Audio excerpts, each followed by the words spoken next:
Welcome in, everybody. Schuyler Callihan here on Between the Ears. It is the morning after West Virginia beating Pitt 17-6 to move to 2-1 on the season. And first, I want to talk about the passing game. And obviously, there wasn't a whole lot there. But what we did see from Nicco, 6 of 9 for 60 yards and a touchdown. Again, so much of that was based off of the RPO, and there's not a whole lot of downfield concepts. That was all play action based to some extent. And although that worked in this game and it had to, again, it's going to have to be something a little bit different moving forward. You're not going to be able to just go RPO against Texas Tech next Saturday, even if Nicco is the guy that's under center or in the gun for West Virginia. So they're going to have to develop some sort of play sheet or call sheet that Nicco feels comfortable with, where there is some different variations of looks that they can give the Red Raider defense. Because if not, they'll like I said last night, they'll pin their ears back. They'll send the house. They'll get 7-8 guys loaded up in the box, and all of a sudden you're not going to be able to run the football.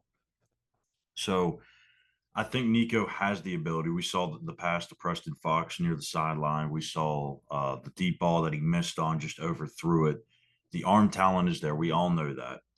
And as Neil Brown talked about all fall camp, he's made some really good plays that make you go, wow. And then he'll come right back and make some plays that really make you frustrated and scratch your head and kind of just make you question what he was thinking in the moment. So, but I think for the most part last night, we didn't really see a whole lot, again, mainly because he wasn't asked to do a whole bunch, that we didn't really see him make any bad decisions with the football. Outside of the fumble, I mean, it's not really a bad decision. It was just a lack of concentration at the time. But I think he did okay. Now, with the run game, CJ did his thing. 102 yards and a touchdown. Sounds like he's going to be okay. I'm not sure if that means he'll be able to go next week or not. But regardless, I think you still have to feel pretty good about that running back room. Jalen Anderson going for 62 yards on 19 carries. He didn't have a great game, averaging a little over 3 yards a carry, but we know how capable he is. Justin Johnson Jr. didn't play in this game. We know he's been banged up a little bit, so maybe an extra week will get him back on the field. But I think really with this team and the way that they won this game last night, this is kind of how they're going to have to win games. Okay, we know that the passing game, even if Garrett Greene is not injured and he is the guy, it's not an advanced passing game. They're not going to be a top 3 or 4 or even maybe top half of the league passing team in the Big 12. They're a team they're going to have to hit their plays in the pass game, but they're going to have to lean on the run behind that veteran offensive line, and they're going to have to get good defensive play. Now, they're going to be able to hold teams to 6 points and force 3 turnovers every week. No, probably not. But you're going to have to lean on the run, play good defense, and shrink the game so that way you can keep some of these Big 12 games more in your neighborhood of winning by playing in the 20s, not in the 30s or the 40s. If you get into that type of a game, good luck. I don't think you're winning many of them. But defensively, I think the front seven played really well again. Tommy Durajaye played well. Mike Lockhart was ferocious. Hammond Russell, Fatorma Mulba. Then you get into the linebackers, and again, Lee Koba and Trey Lathan, they are really playing well.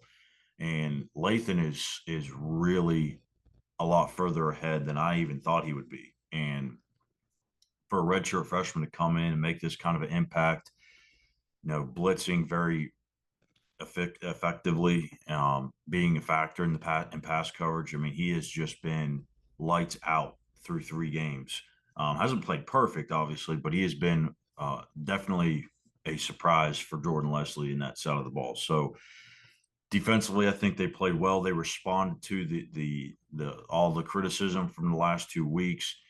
We had heard that they hadn't really shown anything, whatever that really means, and the point behind all that. But they did, again, change the picture last night. They're bringing some different disguised pressures. They are dropping into some coverages that they really haven't shown in the first 2 weeks of the season. They played a lot of zone coverage still, but they mixed some man in there.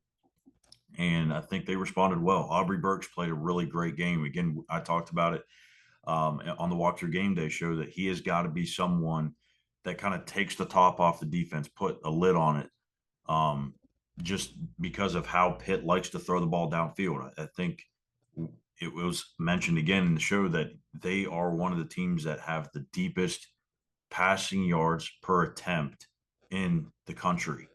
They just chuck the ball downfield almost every time they throw it, and you got to be ready for that. And with the corners that the corner play that West Virginia's had through 2 weeks, you kind of expected that they were going to take some shots down in this game. And to be honest with you, I'm honestly more surprised that they did not lean on the passing game a little bit more in this one, even though Jurkovec had a rough game last week against Cincinnati. He had a rough start to this one. I know Pat Narduzzi wanted to run the football, but when you have the secondary that West Virginia's had, the play that they've gotten out of those guys, I thought that they would come out trying to throw the football, and that really wasn't the case. When they did throw it, not very well. 8 of 20, again, 3 picks for Jurkovec. Really, I would only say 2. I mean, the one by Ruffin was just a tremendous play at the end, even though it was probably should have been picked originally. So maybe you should say it was, a true 3 interceptions. But I think they stepped up. They played well. Aubrey Burks, Beanie Bishop, again, having himself a day. So I think that side of the ball has kind of answered some questions, cleaned some things up moving forward. And lastly, before we get out of here, I want to look at how West Virginia's schedule looks, because we kind of just glanced at it last night, but we'll throw it back up here on the screen. Now that they're sitting at 2-1 after non-conference play, where is the path to 6 wins? Can they get there? Well, I'll say this. It's a hell of a lot easier than Pitt's, it looks like. Because as we mentioned, I don't know how many times in the preseason, if you keep your head above water through the month of September, if you get to a 2-1 record through 3 games, you're in a terrific spot. No one expected you to go into Happy Valley and beat Penn State, but everyone expected you to beat Duquesne. The real question was what was going to happen in this backyard brawl. You answered questions about some of that uncertainty last night by beating Pitt 17-6. So now we kind of have a better idea of what this team is capable of. Next weekend, they've got Texas Tech, who's had quite a tough start to the season. Losing to Wyoming, they lose to Oregon. Last night, they beat Tarleton State by 1 million, but that's Tarleton State. Now they are back on the road and are trying to avoid a 1-3 start. I think it's a very winnable game. It's going to be a tough game, but again, Texas Tech, they're going to want to play this game in the 30s and 40s. With Tyler Shuck at quarterback, the way that they like to go up tempo, this is a game of polar opposites. They're going to want to air it out. West Virginia's going to want to keep it on the ground and chew clock, play good defense.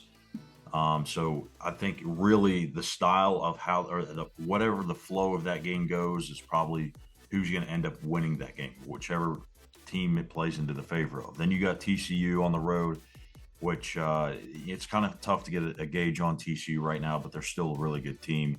Houston on Thursday night, which I think is a winnable game on the road, but you're going to get Houston's best shot. You have 4 guys over there that played at West Virginia before. They have this one circled. You have Dana Holgerson over there as well. But that's kind of an inconsistent football team. They go and beat UTSA. They bounce back and lose to Rice. And then last night, they lost to TCU. So you can't really fault them for that. But you don't really know what you're getting out of Houston on a week-to-week basis. And then how about this? Oklahoma State, you come back for them.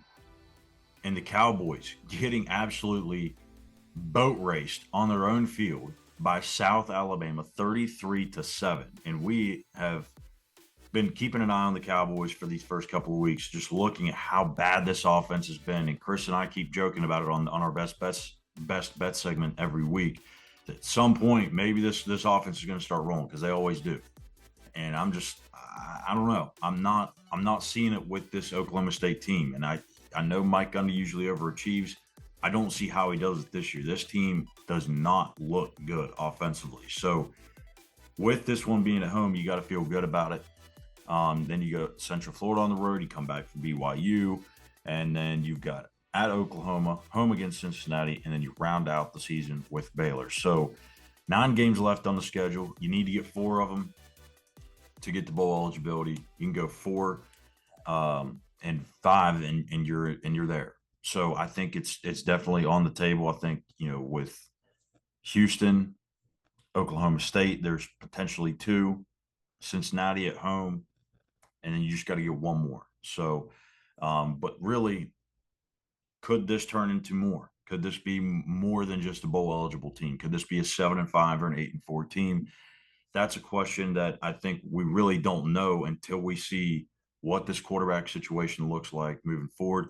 If it is going to be Nicco Marchiol, now we got to see what's it look like with him knowing he's going to be the starter throughout the entire week, going into the game with a more extended call sheet and seeing what that looks like offensively for West Virginia. So I don't think we really can say that this is a team that can get the 7 or 8 wins just yet.